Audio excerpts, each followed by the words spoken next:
You know that feeling, that familiar clench in your gut, maybe, or that rush of thoughts that feel way too fast when life just throws a wrench in the works. Yeah, definitely. Like a new job or maybe moving house. Right. Or relationship stuff, ends or beginnings. Even just that low hum of uncertainty we seem to live with now. It's that feeling of being like unmoored, like the ground just shifted under you. Exactly. And that unease, that stress. It's so common when things change. It really is. And that's what we're diving into today.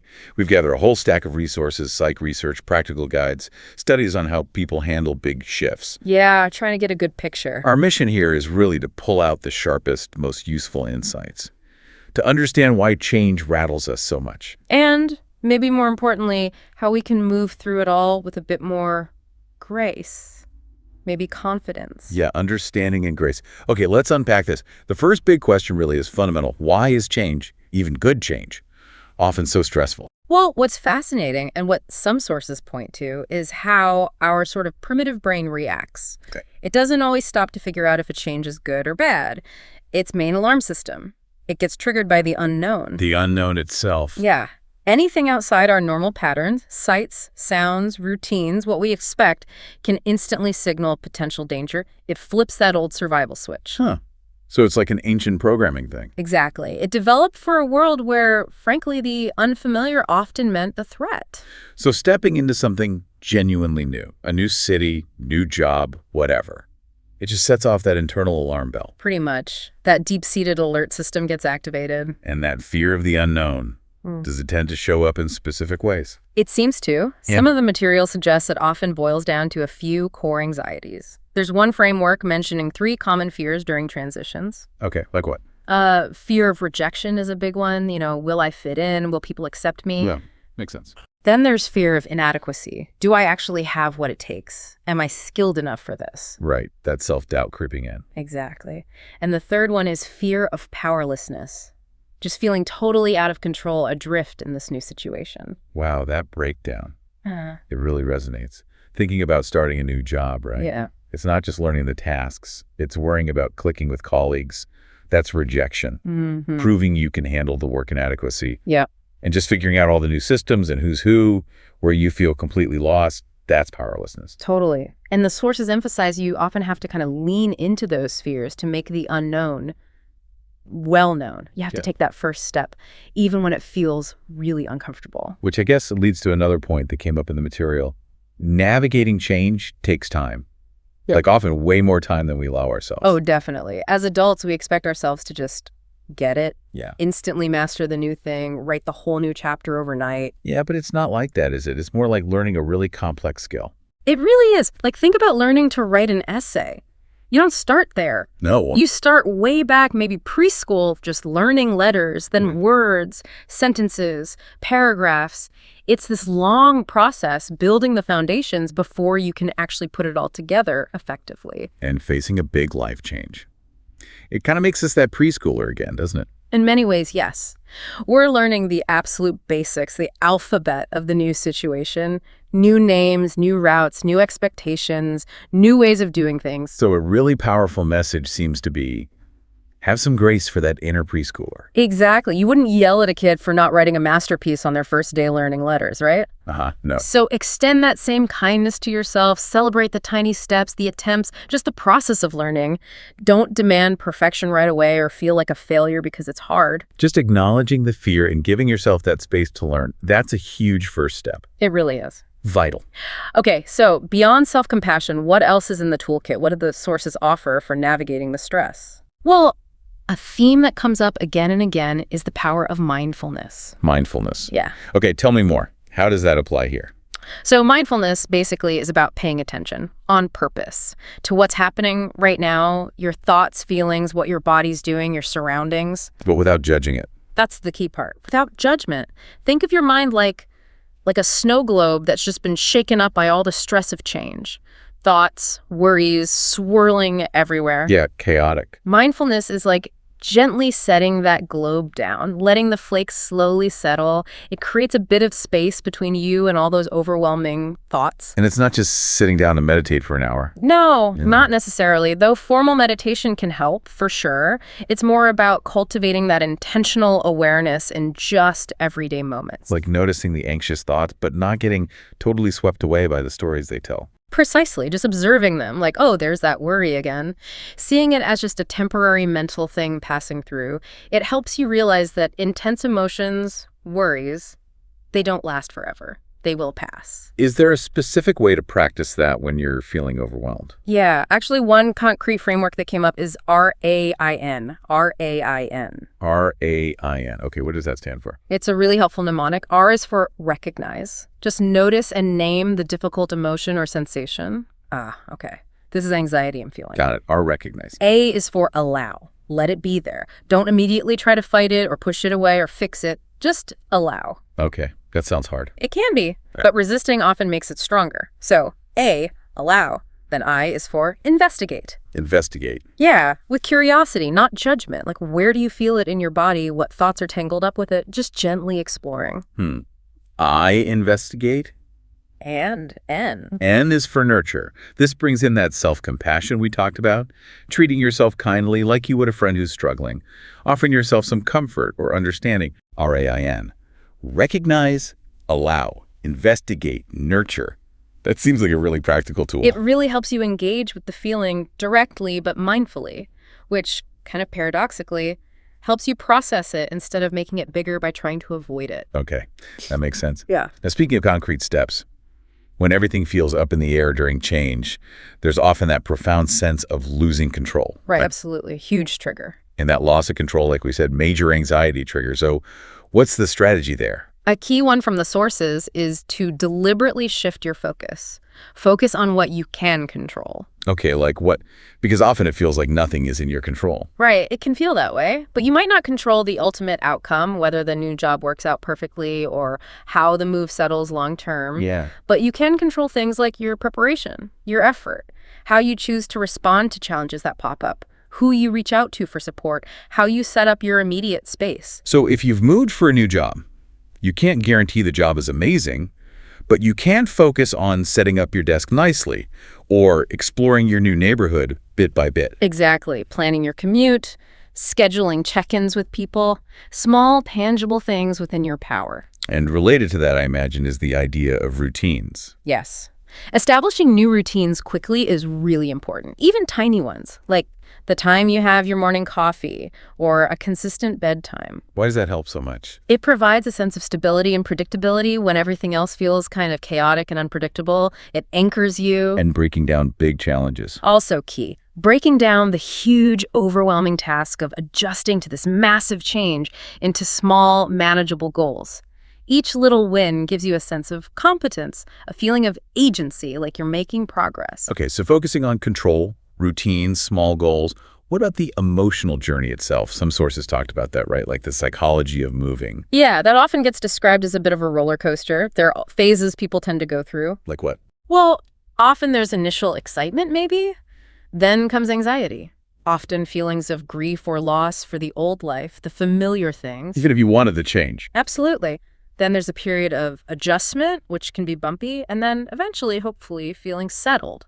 That framework seems useful just for normalizing it all. Like, Yeah. It's okay to feel sad about leaving, even if you're excited about arriving. Exactly. It acknowledges that leaving somewhere familiar involves real loss.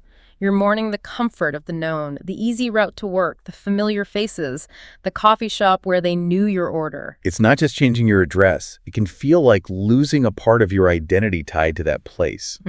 That temporary feeling of being identity-less or just adrift, it can be really disorienting. Like, who even am I when my whole context shifts? Plus, all the decisions. Big ones, tiny ones. Yeah. Where to buy milk, which bus to catch. It's constant mental effort. Total decision fatigue and cognitive overload. Your brain is working overtime processing all this new information. So strategies there might include consciously making your new space feel familiar, bringing comforting things. Definitely. And maintaining connections with your support network from your old life is crucial. Don't just drop off the map. But also making an effort to build new connections in the new place. Yeah, both are important.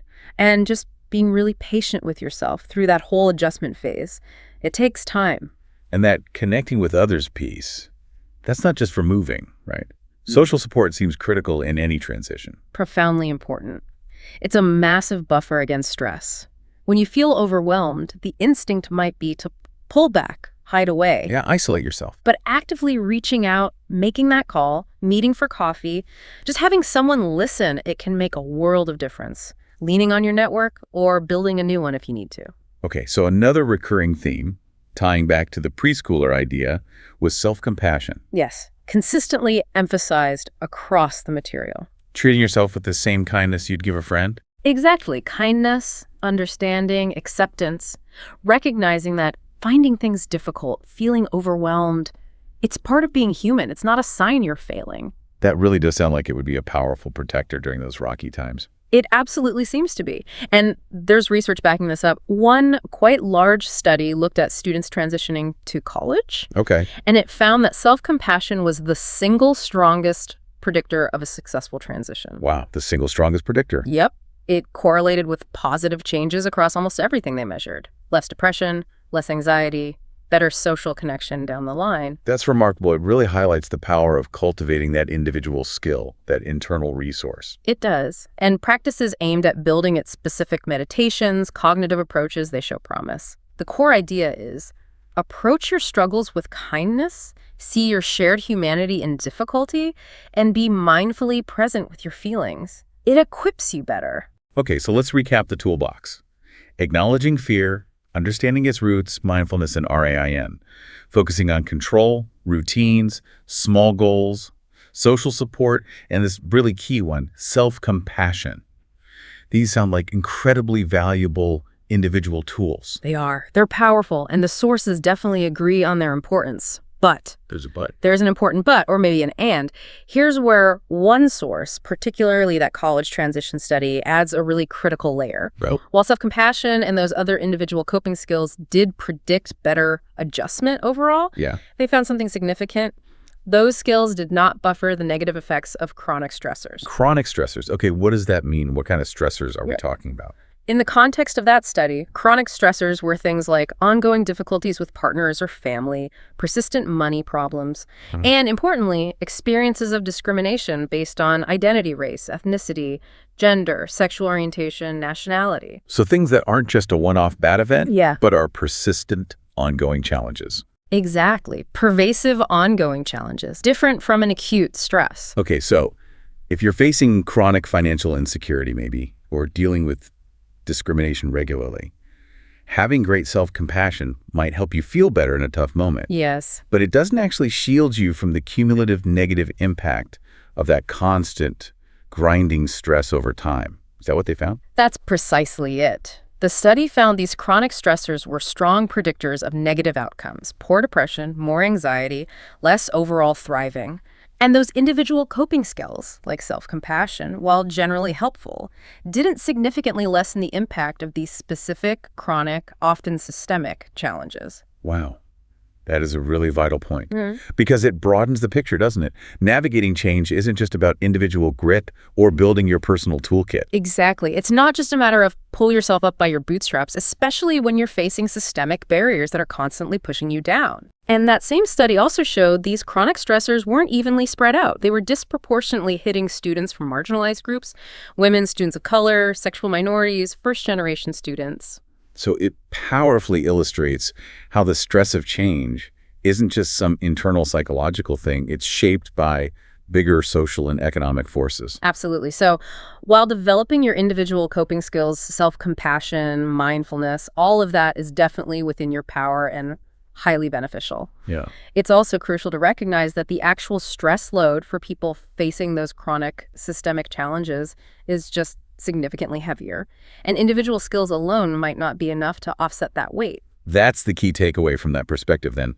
Supporting people through tough transitions, especially those from vulnerable groups, needs more than just individual fixes like therapy or mindfulness apps. It really does. The research calls for more of an ecological or multi-level approach, one that also tackles the structural and systemic things contributing to that chronic stress and its unequal burden. So policy changes, community support, institutional efforts, alongside the individual skill building. Exactly. It reframes the whole picture. Individual resilience, individual coping, necessary, powerful, yes. But they operate within a larger environment, and that environment can significantly impact how effective they are. That makes a lot of sense. Resilience isn't just something you have, is it? No, not a fixed trait.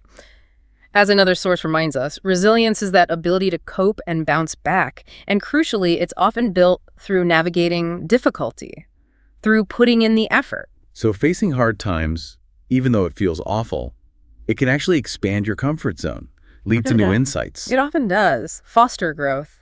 Even if you only see it looking back, while you're in it, it just feels messy. So true. Looking back, you realize how much you learned or how you got stronger. And finding that meaning, even small bits of it, that can be a coping strategy too. Things like proactively helping others, focusing on those small wins we talked about, trying to maintain a hopeful outlook. Practicing gratitude came up too, right? Finding even one tiny thing to be grateful for. Yes. That can offer just a moment of relief, a shift in perspective when everything feels bleak. Okay, so the full picture from this deep dive is definitely layered. It's acknowledge that feeling rattled is normal. It's human wiring. Be patient. Give yourself that preschooler grace. Use the individual tools, mindfulness, RAIN, focus on control, routines, connection, self-compassion. Definitely use those tools. But crucially, also recognize that the stress isn't felt equally. It's amplified by chronic systemic stuff that needs broader attention. Yeah, it's about both building your inner strength and recognizing the importance of supportive environments and tackling those bigger barriers. It's both hands. Exactly. Now, navigating change is just fundamental to life, isn't it? It's going to bring stress. That's okay. That's part of it. Yeah. But by understanding where that stress comes from, using the tools we have, leaning on others, being kind to ourselves, and seeing the bigger picture, you can navigate it more effectively. And maybe even find some unexpected growth along the way. Perhaps, yeah. Find opportunities you didn't even know were there. So here's a final thought, something for you, the listener, to maybe mull over. Knowing that getting through transitions, however tough they feel, inherently builds resilience. It leads to learning, self-discovery. How can you start to shift your perspective, maybe just a tiny bit, from only fearing the great unknown of a change to also trying to embrace the adventure, the learning, the possibilities that might be waiting on the other side? How do you cultivate not just coping, but maybe a little bit of curious anticipation alongside the challenge?